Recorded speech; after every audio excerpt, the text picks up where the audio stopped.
उस वजह से दर्द है, कान में ज़ख़म बन गया उस वजह से दर्द है, कान से ब्लीडिंग हो रही है किस वजह से हो रही है उस वजह से दर्द है। हर मेडिसिन, हर अलामत के ऊपर होम्योपैथी मेडिसिन बदल जाती है।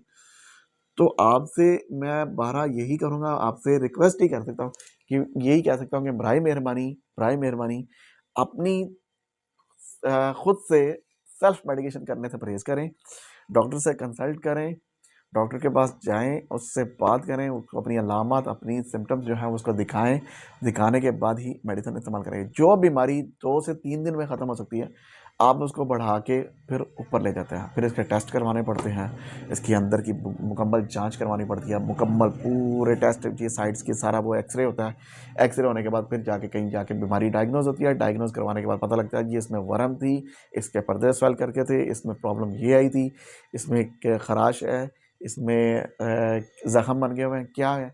इस वजह से फिर जब तक मुआयना मुकम्मल नहीं होता, फिर उसके बाद जाके जो है वो डिज़ीज़ डायग्नोज़ करके फिर उसको मेडिकेशन देते हैं, तो फिर वो बंदा जो है वो रोज़मर्रा काम में, अपनी रूटीन में आ जाता है वापस। तो लिहाज़ा आप भी मेरी इस तरह की मालूमात वीडियो को देखने के लिए मेरे चैनल को फ़ॉलो और सब्सक्राइब लाज़मी कीजिए।